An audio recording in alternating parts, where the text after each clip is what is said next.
Hey traders, this is Ron Haidt at Market Tamer. Happy Sunday. Hope you guys are having a fantastic weekend. As always, everything in this presentation is for educational purposes only. We'll kick off here with the SPY still hanging out near all-time highs. It didn't close at them, but this little couple-day pullback at whopping 3 days. Look how we're finishing off the lows each day. So we're not finishing at the lows, off the lows, even when selling pressure comes in. Bulls still are in control of the daily chart.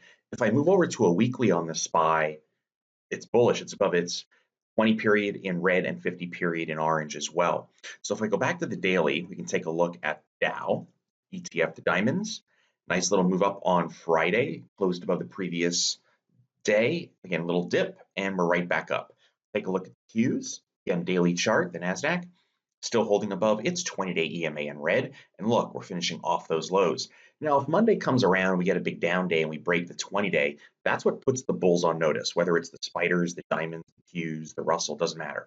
We get back below that moving average, that's some caution, and then we want to look at the 50-day. That will be the litmus test, the line in the sand, canary in the coal mine that something is wrong, and maybe an actual correction is going to take place. But right now, we're above the red line. That's 20 days worth of data, a month's worth of trading data. Bulls are firmly in control. Now, I'm getting some questions on Disney, for example. We've talked about this before, right? How could we see this coming? Well, one more time, this is what we're going to do.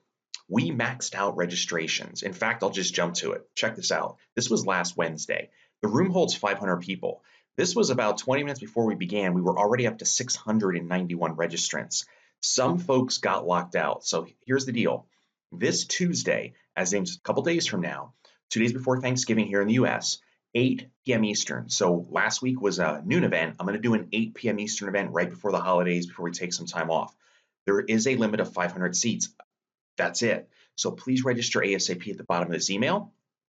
Or if you're watching the video somewhere else, there should be a link right in that video as well, just beneath it. Please register. We'll talk about the top 10 stocks for your end. We're also going to start peeking into the new year too, which is something we didn't do on Wednesday, but we'll do this Tuesday. So you definitely want to be at this event. And I will show you precisely how we literally could grab some popcorn, sit back, wait for the Disney earnings report, gap up, and all of a sudden it's game on. And follow this in a paper trading account because it's a fantastic way to learn. Pod was another one. Somebody asked, well, how do we know Pod was going to start running higher? Now, this stock pre-earnings was actually coming down. There was the earnings report. The stock goes from, what was that, about 145-ish, all the way up to 160. Even at the end of the day, on that day, or the next day, it was still at 160. 20 plus points in a straight line. You start thinking about options, it gets incredible. A stock gain of 20 points is stunning. How could we expect this one too? Sit back, grab the popcorn, stock enters the seasonal window, pop goes the weasel, as I like to say, and it's game on and just follow it. And in this case, the red line is a trailing stop too. But considering that kind of move, there's a lot of opportunity already to pull some wins right off the table. All right, so again, here is the slide. It's Tuesday, 8 p.m. Eastern. That's this Tuesday, November 26th. Register ASAP. I'll see you there. Now, some other stocks. How about Nordstrom's? Retailers have been in the news. Some are getting just beaten up and some are hanging in there. So Nordstrom's was up on earnings. We had a pre-earnings shakedown in part because of Kohl's and some others. But Nordstrom's almost cleared 38 bucks. Now, it's only a nickel away.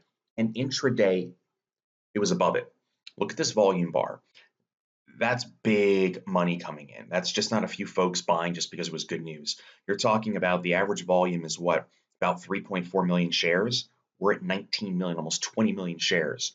If I zoom out, there's also potentially inverted head and shoulders here. Left shoulder there, head here, right shoulder over here. Once we clear 38 bucks, the next target's going to be this ledge up there around 42 bucks. You know, it's $4 higher, over 10%, then back up to the previous highs, maybe at 45. Nordstrom's is one retailer moving higher. A lot of them are not. And another question on Twitter. Now, we didn't have videos the past 2 nights just because the market didn't move much. There was really not a whole lot to talk about.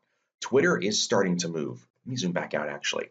When I previously covered Twitter, we had some lows right here, and it started to get to below them. That put the target, once we got below those lows, maybe down here at 28, and then back down towards the December Christmas Eve low around 26. We're starting to see a turn. Where would I become technically bullish on Twitter? We get above the red line. That's the 20-day exponential moving average. We get above that puppy, then we come right back up here towards 32. And then above 32, 50-day, and then up here on the breakdown. Now, I think the bigger reward to risk is on the upside here, just because of, look at all this distance from here to here and then all the way up here, right?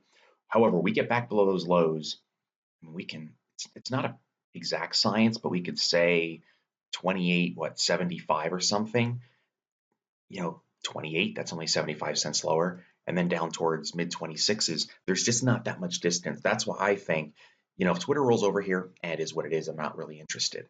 But if it starts getting above 32, there's a huge gap in play. And then Facebook. It just seems that every week that goes by, there's something else these guys are doing on the privacy side that it's just not it's just not kosher, It's it is something. But here is Facebook.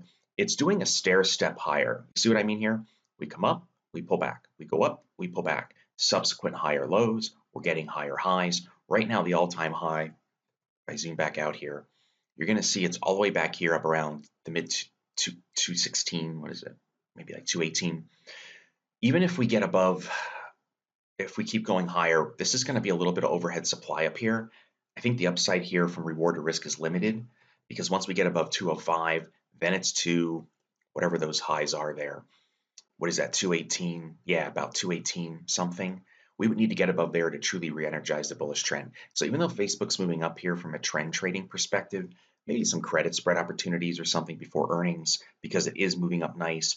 Volume is, the black bars are higher than the red bars. Black bars are up days with volume where it closes higher. Red bars are down days where it closes lower. Maybe a bull put down here before earnings. So it expires before earnings, but directionally, not a whole lot of reward to risk opportunity in my opinion. It's just not that good unless maybe I was considering it for a long-term investment. That's different than just swing trading.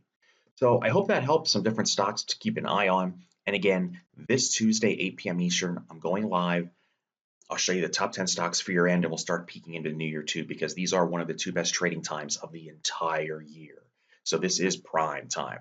Okay, I wish you and your families a fantastic holiday week. Happy Thanksgiving to everyone. And I will see you back here in Monday's video. Take good care. All the best.